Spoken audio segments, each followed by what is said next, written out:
Hi friends, ఎలా ఉన్నారు? బాగున్నారా? మేమంతా బాగున్నాం. మీరు బాగున్నారా? ఇప్పుడు తోటకూర ఫ్రై చేద్దామని 3 కట్టలు తోటకూర తీసుకొని ఒలిసి ఉప్పు నీళ్ళల్లో బాగా శుభ్రం చేసుకొని సన్నగా కట్ చేసి పెట్టుకున్నా. ఇది ఫ్రై చేస్తాను. ఎలా చేస్తానో చూడండి, చూసి కామెంట్స్ రూపంలో నాకు తెలపండి.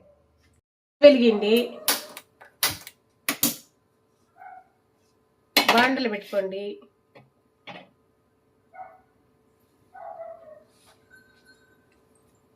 ఇప్పుడు ఫ్రైకి తగినంత ఆయిల్ వేసుకోండి. కొంచెం ఆయిల్ కొంచెం ఎక్కువే పడుతుందండి. ఆయిల్ కాగింది. ఒక 1/2 స్పూన్ ఆవాలు, ఒక 1/2 స్పూన్ జీలకర్ర, ఒక 1/2 స్పూన్ పచ్చిమిరపప్పు, ఒక 1/2 స్పూన్ మినపప్పు,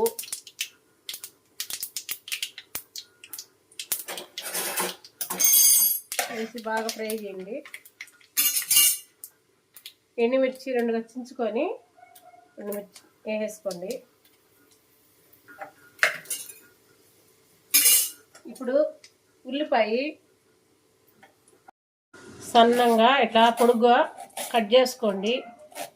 ఒక పెద్ద ఉల్లిపాయ తీసుకొని ఇట్లా వేసుకోండి. ఇవి ఆయిల్ వేసుకోండి.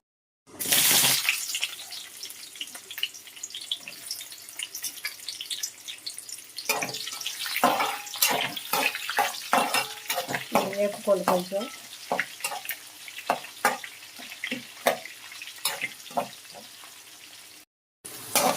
ఇది కొంచెం వేగింది.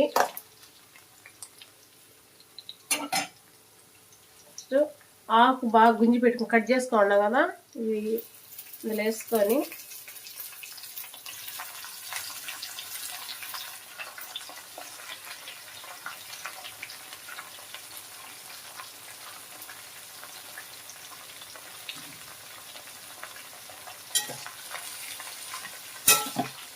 కొంచెం బాగా కలుపుకుంటూ బాగా ఫ్రై చేసుకుంటాను.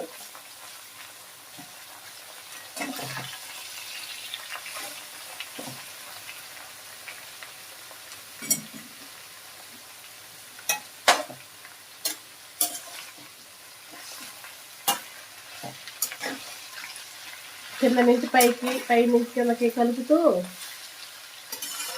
కొంచెం ఫ్రై చేసుకోండి.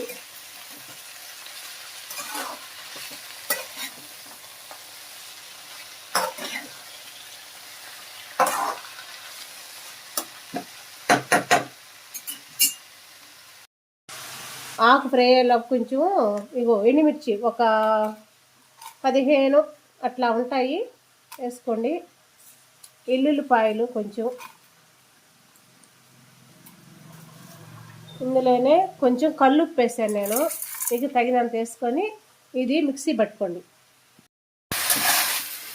ఇది కొంచెం వేగింది. ఇందులో కొంచెం పసుపు వేసుకోండి.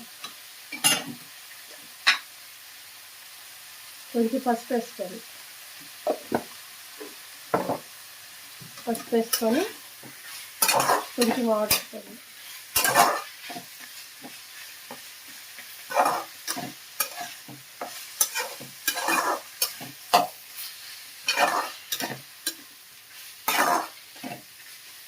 కొంచెం ఉడకనివ్వండి.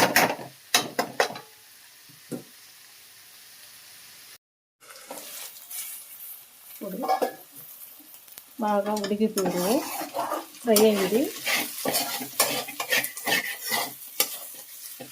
కొంచెం ఆయిల్ ఎక్కువ పడుతుంది చెప్పాను కదా, ఇది సరిపోయింది. ఆయిల్ బాగా ఉడికిపోయింది. ఎంత ఆకేసామో ఎంత అయింది, కొంచెం అయింది. 3 కట్టలు చేసుకుంటే ఇది వచ్చింది. ఇప్పుడు ఇది మిక్సీ పట్టుకున్నాం కదా, ఇట్లా కచ్చా పచ్చిగా ఇది అంతా ఈ కాకుండా కొంచెం వేసుకోండి, సరిపోయాలి చూసుకోండి.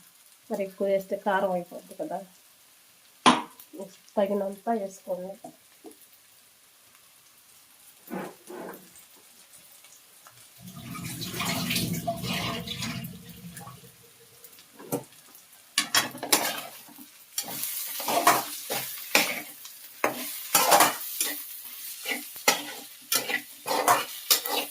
బాగుంటుంది. వేడి వేడిగా రైస్ వండుకొని వేడిగా తింటే సూపర్గా ఉంటుంది. పప్పు చారులో కానీ రసంలో కానీ చాలా బాగుంటుంది. చేసుకొని మీకు ఎలా కుదిరిందో నాకు కామెంట్స్ చేయండి. ఓకేనా? ఓకే అండి, రెడీ తోటకూర fry. Emmy super fry. Okay.